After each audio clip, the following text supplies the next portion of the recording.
Bem-vindos ao primeiro Porque Sim, Não é Resposta da Semana, com o psicólogo Eduardo Sá. Eu sou a Judite França e hoje vamos falar dos dados do Observatório Nacional de Bullying que apontam as crianças do primeiro ciclo e as raparigas como as que mais sofrem de bullying. Olá, Eduardo, boa tarde. Estes dados surpreendem-no? Olá, Judite, boa tarde. Infelizmente não, de modo nenhum. E de certa maneira correspondem àquilo que se sente empiricamente do contacto de todos os dias com os pais. Parece-me a mim que as crianças, quando entram no primeiro ano de escolaridade, têm alguns vícios de forma no seu comportamento que as torna ainda muito egocêntricas, muito donas da bola, às vezes com muita dificuldade de se sintonizarem umas com as outras, em termos de paridade, trabalho de grupo, brincadeira, etc. E, de facto, é uma realidade completamente nova, tomando em consideração tudo aquilo que nós vamos observando há 10 anos de distância para trás. Estes episódios de bullying são, de facto, muito mais protagonizados por raparigas, sendo elas também as principais vítimas umas das outras. Ou seja, parece que os rapazes, no meio daquelas suas brincadeiras mais típicas dos rapazes, andarem a correr, andarem atrás de uma bola, etc., vão diluindo algumas tensões e algumas arestas que possam ter entre si. As raparigas acabam por ter, muitas vezes, atitudes que, em algumas circunstâncias, roçam, de facto, a crueldade, de uma forma que Sim, é quase mas aqui são principalmente vítimas porque a maioria dos agressores continuam a ser rapazes. Curioso é que muitas vezes as raparigas são vítimas de violência psicológica, mais até, enfim, do que violência física. Eu acho que este formato de violência está a ser cada vez mais frequente. Já não é muito comum que os nossos filhos mais pequeninos, do primeiro ciclo, cheguem a casa com uma t-shirt rasgada ou com o joelho completamente fora de jogo.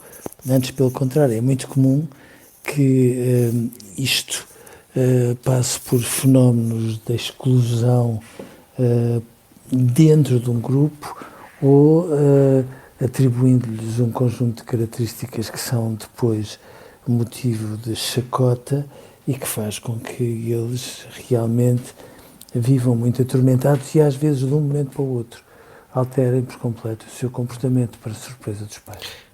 Este tipo de bullying sobre as raparigas, apesar da diferença entre rapazes e raparigas em termos de agressividade, ela não é muito grande, apesar dos rapazes, enfim, serem considerados enfim, mais responsáveis pelos atos de violência. É verdade que nós temos aqui também a questão do bullying online. Enfim, que entra também aqui neste... Não é? E sim. Depois vai crescendo. É verdade que sim. Mas acima de tudo, eu acho que era muito importante que nós nos perguntássemos o que é que está a acontecer. Ou seja, são miúdos pequeninos? São pequeninos. Estamos a falar de crianças entre os 6 e os 10. São crianças que, sozinhas, têm uma boa onda. O que é que se passa nas crianças para que se sinta que há uma tendência que se vai instalando devagarinho para que elas, no fundo, tenham este tipo de comportamentos. Eu acho que as crianças têm cada vez menos atividade física, acho que cada vez menos aprendem a brincar com a agressividade e fazem um salto muito grande das frustrações para uma violência agida sem passarem por aquelas raivinhas ou por aquelas atitudes meias parvas que, no fundo, eram reações agressivas que eram sinalizadas pela escola e eles neste momento parecem panelas de pressão, de tal forma que quando explodem, nunca explodem de forma a ser só um bocadinho parvos, mas com uma raiva tão significativa que talvez fosse a altura de nós nos perguntarmos se não os andamos a conter demais, se eles não têm recreios de menos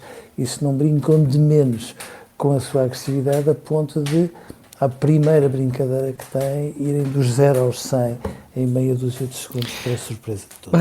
Há aqui também um dado curioso, que é o facto de haver maior, enfim, cuidado com as crianças mais pequenas e, portanto, também o repúdio pelo comportamento, digamos, agressivo também é maior e, ao mesmo tempo, há a supervisão no primeiro ciclo, sobretudo no recreio, também é maior. Daí que a coordenadora deste observatório, do Observatório Nacional de Bullying, não entenda que as crianças sejam, digamos, aquelas que têm um maior problema no bullying, mas aquelas que têm maior supervisão.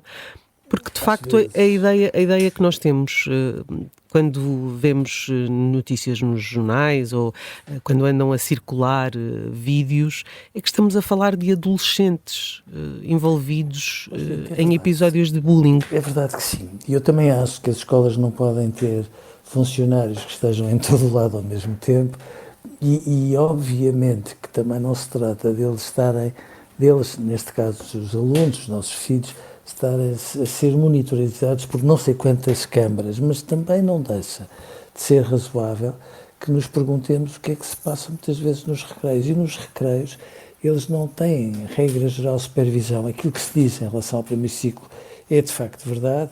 A partir do segundo ciclo isso não acontece com essa frequência e por isso sim, depois aquilo que se passa em alguns vídeos, nomeadamente que se passam fora da escola, são de uma gravidade absoluta, comum, que andou a circular ainda. Sim, uma violência extrema. Mas uma violência absoluta, absurda, extrema, mas de facto, às vezes as escolas não veem, mas também é verdade, que às vezes fazem por não ver. E isso a mim preocupa-me, porque elas têm um papel muito importante na formação dos nossos filhos a este nível e obviamente que se fossem sinalizando e agindo de uma forma equilibrada, mas firme perante tudo isto, provavelmente as coisas não atingiriam a dimensão que tragicamente atinge. Claro. Já agora só dizer que este observatório recebeu 666 denúncias em 5 anos, mas a grande maioria foi registada no primeiro ano de atividade, 407 queixas e depois, enfim, as queixas foram diminuindo ao longo do tempo. Eduardo, um grande abraço, obrigada, e nós voltamos a encontrar amanhã com mais um tema. Um abraço grande para si e até amanhã.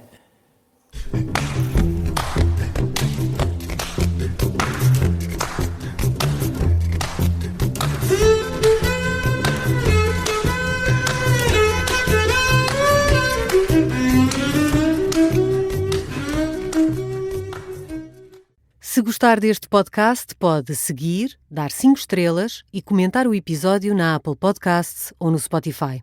Pode também subscrever e gostar no YouTube. Assim recebe uma notificação sempre que houver um novo episódio.